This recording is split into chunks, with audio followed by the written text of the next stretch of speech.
Welcome back to my channel, guys. Today we're going to learn how to paint a heart-shaped floral wreath.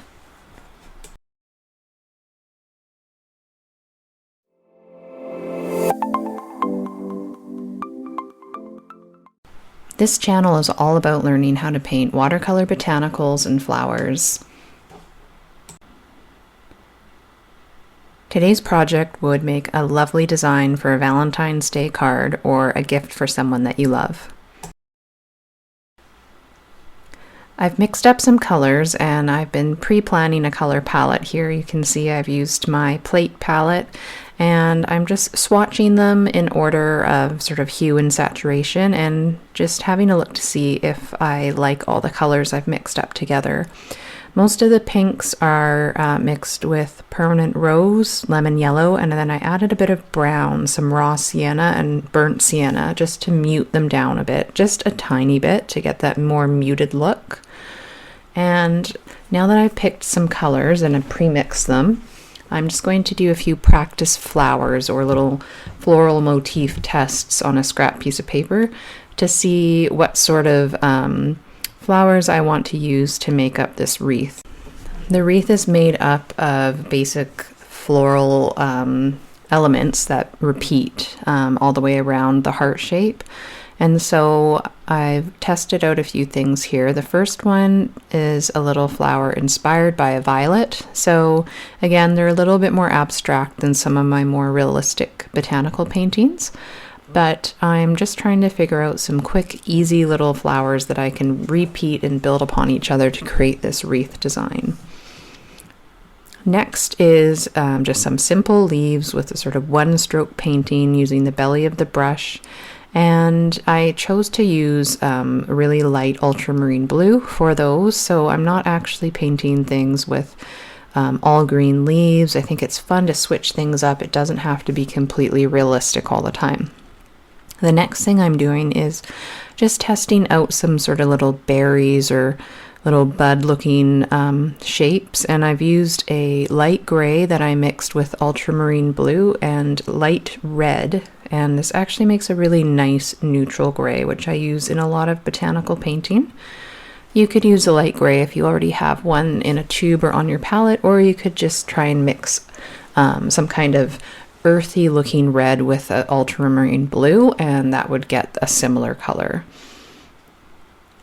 So I've started on the wreath now. I laid in my first sort of trio of leaves, as you can see, and now I'm adding some of the little, I'm just going to call them berries for lack of a better term, and then I've added little tiny stems, and you can see probably just barely on the video that I do have a faint outline of a heart. And I have the same template from one of my earlier Valentine's Day videos I posted last week. It's just a heart-shaped template that you can print off, so I'll link that in the video description below if you want to check that out. And I'll also link the other two Valentine's Day card videos that I posted in the last 2 weeks in case you want to take a look at those projects too. They're also really fun, and they're actually even easier, very, very beginner friendly. So I've been trying my best to improve my filming, and it's definitely tricky being left-handed with this style of sort of one-stroke painting, because one side of the painting my hand often blocks. So trying my best, and I've tried a few different camera angles here, which you'll see now. It's a little bit easier to see, so just know that I'm trying out a few things to try and get the best viewing experience. This is a different camera. It's not my DSLR.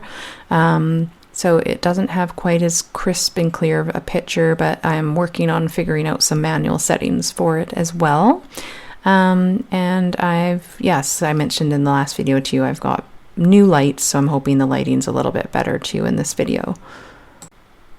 So you can see here the motif and the patterns are starting to build, and what it basically is a repeat of these sort of trio of green leaves that I've painted. I'm using a number 2 round brush for the green leaves, and then the smaller brush that you see is a 0 round brush, and these are both Raphael round pointed brushes.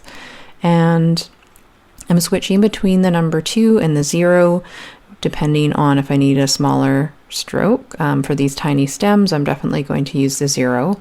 And what I've done is built up the trio of green leaves, added in some of the white gray berries, and then I also added one of the magenta pinkish violet flowers, and then kind of fill in some of the empty spaces with the blue smaller leaves.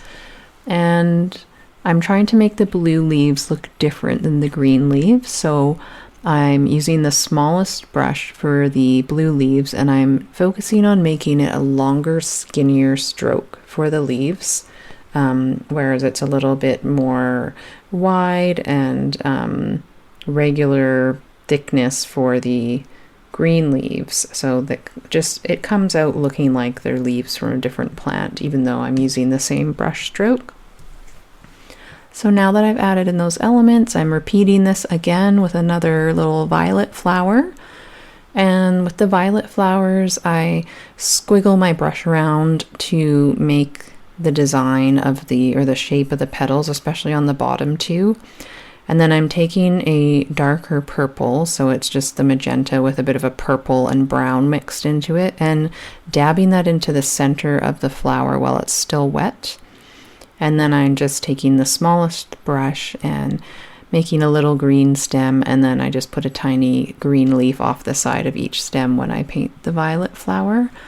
And then again, I'm just going to continue on doing the same thing and repeating these elements. I've sped up some of this footage just because it is the repeat of the same thing over and over. I'll slow it down again so you can see more of it in a minute. But basically it's super relaxing just to choose your floral elements, choose the order and design that you're going to paint them in. And then also another thing is I'm trying to create sort of curves and movement, so it's just not like a block of boring stacked flowers. It looks like it's kind of, grown together and there's movement in it, and it adds visual interest.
And now you can see I'm making my way around to the other side of the heart, and I'm really happy with how this turned out. One thing I noticed when I finished, because I had my head down and I was so concentrated on, making the design and fitting all the little elements together, that I started off with the elements being a little bit larger on the right side when I first started it, and then they kind of get a little bit smaller as I go along, which I don't think is a bad thing. I still think it looks really good as a finished painting, but you'll notice that they get a little bit smaller over here, so that's just something to keep in mind as you are painting along, if you want to keep them all the same size, or if you want to make one side a little more heavier than the other, that is up to you.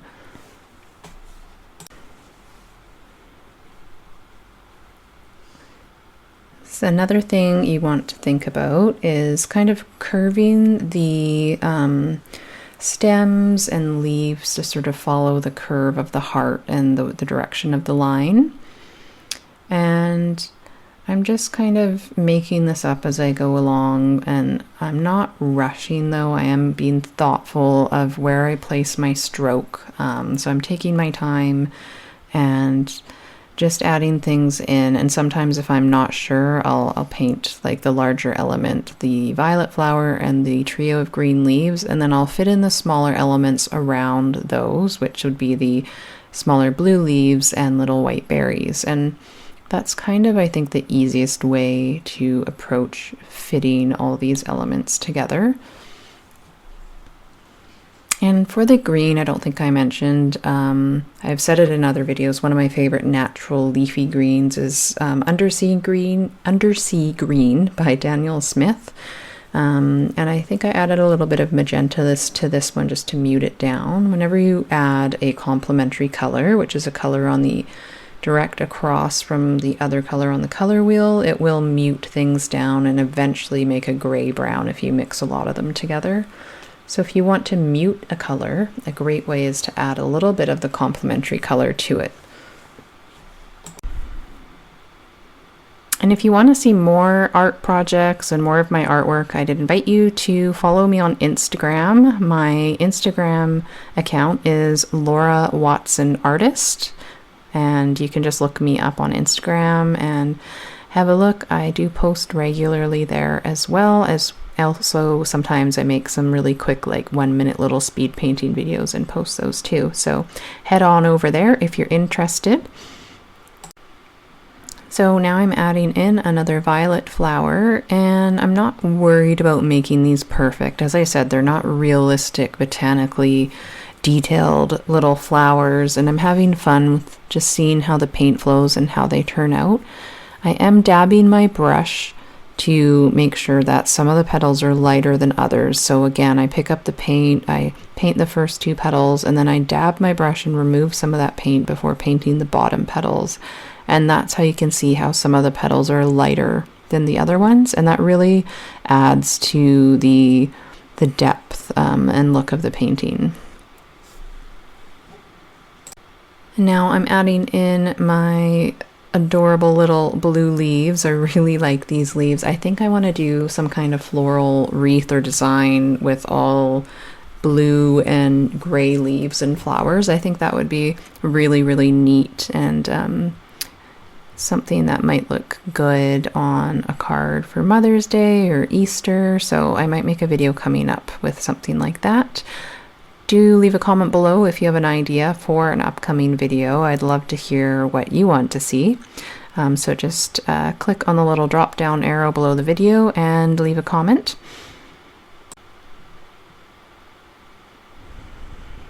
So we're getting close to being finished now, and I love how this is coming together. I really enjoy laying in these little green leaves. I think it just really anchors each part of the painting together. And I also like what just happened there when you do the sort of belly of the brush and then you lift it up, and then a little bit of the darker color runs into the tip of the leaf. I really like how that works. You can also add a bit of darker green, just touch it in with the tip of your brush while the leaf is still wet, and that'll still work out for you for creating more color variation. I think something that beginner painters sometimes struggle with is having their paintings look flat or cartoonish, and one of the solutions for that is to create color variation.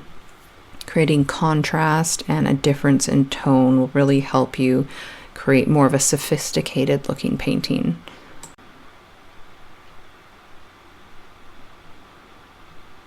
Now I'm just having a look, and I'm trying to add in a violet flower roughly about equal distance all the way around the wreath. I didn't really measure it out, but I sort of add in all of the floral elements, repeat with another flower, and then add the floral elements again in all the leaves.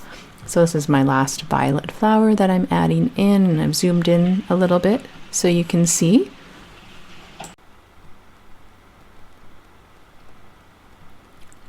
And sometimes you could make the petals look a little bit shorter. I didn't drag those bottom petals out as much on this flower, and it kind of gives the foreshortening effect so that this flower is pointing upwards a little bit and not facing us head on, which again will add a little bit of interest to the painting.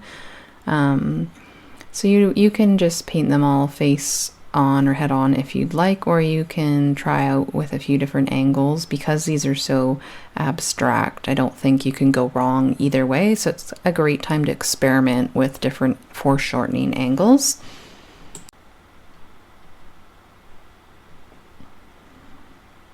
So I've been trying to make a few more beginner-friendly videos. I do have my botanical painting videos, which are a little bit more advanced with documenting the flowers I'm painting with my 50 Flowers project. But I would love to hear from you in the comments below what your biggest struggle is with watercolor painting. What's your biggest pain point in becoming, the watercolor painter you want to be, and the level of work that you're wanting to produce? What is holding you back? What's your biggest struggle? Leave a comment below. I'd love to hear from you. I respond back to all the comments, and it would also really help me for making future videos.